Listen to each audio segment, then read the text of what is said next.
শুভ সন্ধ্যা।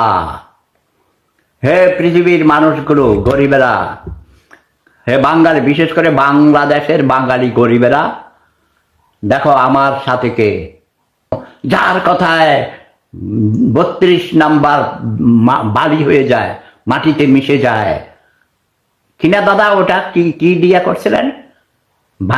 ভেঙে ফেলে যেটা বুলডোজার। হ্যাঁ, বুলডোজার আসতে এত দেরি কেন? কোথায় কোথায় কোন জেনারেলরা, কার নির্দেশে এটা হয়েছিল?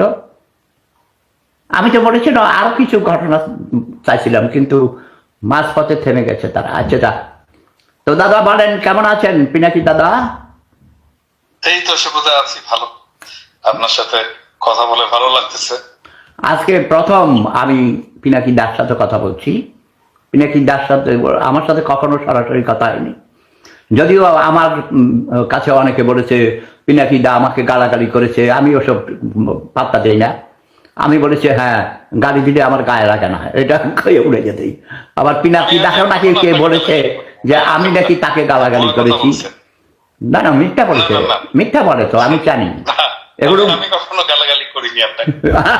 আমি শুনে যাই, তবে আপনি একটা দুইটা ইন্টারভিউতে মনে হয় আপনি বলেছিলেন আমার কথা। আবার ওই যে কি বলে, আমাকে বাবা ডেকেছিল, ওর নাম কি বগুড়ার,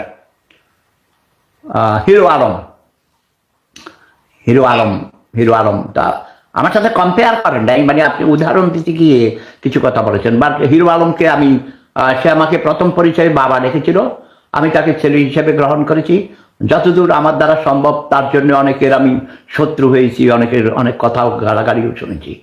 বাট আমি চাই, তারপরও আমি বলি নাও, তার অধিকার আছে।